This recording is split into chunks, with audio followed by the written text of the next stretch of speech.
Hello everyone, Dr. Sheryl Randolph, and I'm glad you're here today. Thank you so much for joining me in the Live Anyway zone. Now remember, we call it that because life happens. There are things that hit us, there are things that we're confronted with, and we get the wonderful chance to choose to live anyway. That means live above it, live around it, or live right through it. But we live, we don't stay stuck.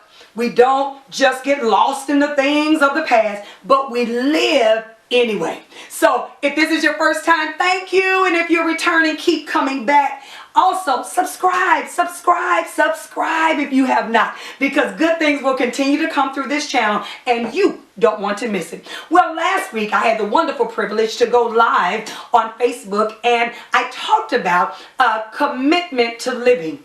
I did that because I wanted to have conversation, because as I journey through this gift called life, people, because of my profession or because of my call, will oftentimes ask me, how do you just keep living through all of this? How do you just keep going? Well, I wanted us to have dialogue in order to discuss some strategies and some tips, if you will, for living. And I started by saying you must be committed to living. So today I kind of want to continue with that and piggyback on that. I ask you, if you did not see it, go back to Facebook Live and get it in its entirety as we talked about being committed in living. You know, when you look at the definition of living, it means to be alive, it means to thrive, it means to be in use, it means to be vital, all of these wonderful things that's attached to living. So you know what that means? That it's not just existing.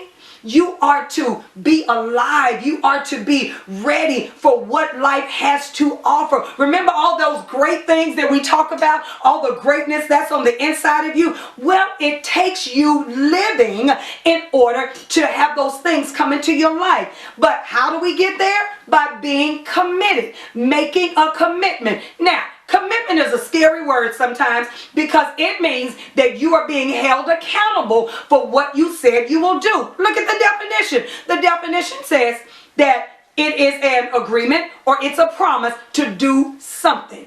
If I commit to get up tomorrow morning and exercise, that means regardless of how I feel, regardless of whether it's raining or the sun is shining, I'm committed. I said that I would do something. I agreed. I promised. Well, that's the way it is with life. Can I give you a message? Life is not just going to happen the way you want it to happen if you don't make intentional moves.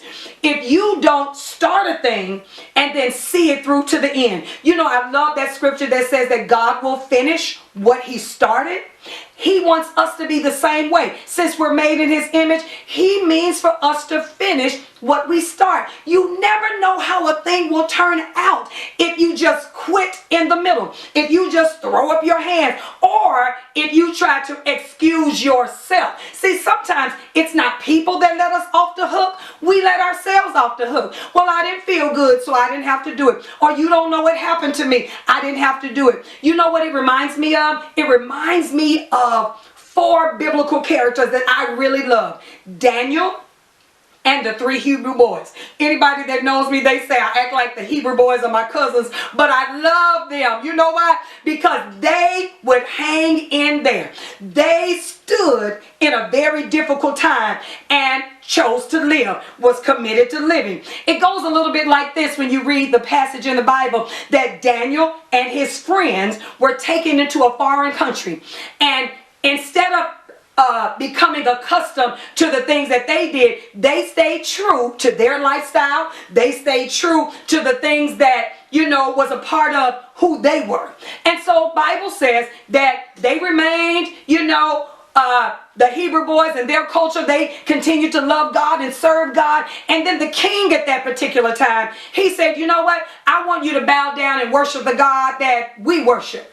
Well, the boy said, we're not going to do that. We know who the true and living God is. He's been too good to us. And just because we operate differently than you want us to change the way we live? To live like you? Not going to happen. Well, here's the thing. The king threatened them and said, if you don't bow, we're going to put you in the furnace.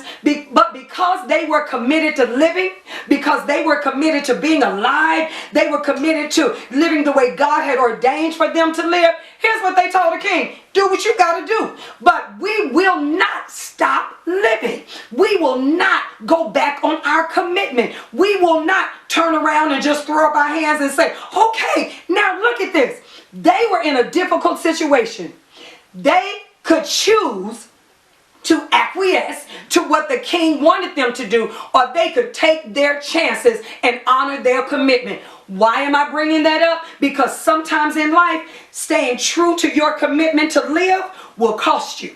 Sometimes it won't be easy. There's some things you'll have to say yes to, but there's some things you'll have to say no to. Here's what they said yes to. They said yes to their vow they made to God. They said yes to living the way that they knew was profitable. What they said no to was the command of the authorities. What they said no to was a life that was not meant for them. Well, Bible continues to say that they were thrown in the fiery furnace. But before they were thrown in, I love this statement they said. They said, King, you can do what you want to. But here's what we know. We know that God will deliver us. And if he doesn't, we still good. But we are not going to change our way of living. We are not going to step back from our commitment. Well, now, Bible says they were thrown in the fire, but guess what? They weren't in there by themselves, because there was no way they could stand for Jesus and Jesus not stand for them. So, when you read that story, it says that he was in the fire with them. What was meant to harm them could not harm them, because their commitment to living the life that was laid out for them helped to bring them out. See, what we need to understand in life, that you don't have to compromise. You don't have to give in. You don't have to change what you do because somebody does not like where you are. Be committed to living the life that's outlined for you. Well, needless to say, the boys came out of the fire unharmed, and because the king was so impressed with their tenacity, with their commitment, and their ability to survive, here's what he said: you know what? Maybe we need to serve your God. When people see that you honor your commitment and you live your life even when it's tough, they will be impressed. Because here's where we get mixed up. We think that turning our light down, we think that compromising impresses people. No, people are impressed when they hear you make a commitment, they see you make a commitment, and you hang in there. Just because a thing is hard does not mean you should quit or you should give in. That's why I treat them like they're my cousins. I like them. They did not bow in the face of hardship. They did not get discouraged in the face of hardship. And I want you to be like them. Don't get discouraged because life gets hard. Don't get in a place to where you say, it's not going to happen because things are difficult. You've got this. You can do it. And again, I've been saying this a lot. They were just ordinary boys, but they understood the power of commitment. You need to understand the power of commitment. Remember, what does it say? I promise, I agree to do something. Hang on to what you've committed to do. Be like Daniel and the Hebrew boys. Be like people you know. You know, I love doing historical studies, and I love, looking back at Martin Luther King, and I love looking at different people who have stood in the midst of adversity, and they committed. You know, the thing that impressed me about Martin Luther King, he was a fighter of peace. And there was so much that came against him. People would beat them. People would, do all sorts of things to try to get him not to honor his commitment. But he would always say, pretty much, I come in peace. That's my version.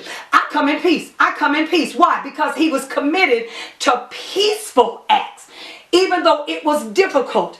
And because he did, we can do so much today. Because he stood and he honored his commitment, we have privileges that we would not have had he not stayed true to his commitment.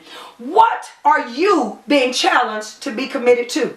Because if you quickly walk away on your commitment, life will pass you by. Life will not be what you want it to be. All that greatness that's on the inside of you, it won't come out because you quit on your commitment. I challenge you, I encourage you, don't give up on life. Don't take a back seat. Be committed to living, to being alive, to being in use, to living purposefully, because purpose gives us anchor. Purpose keeps us in position. So live your life with purpose.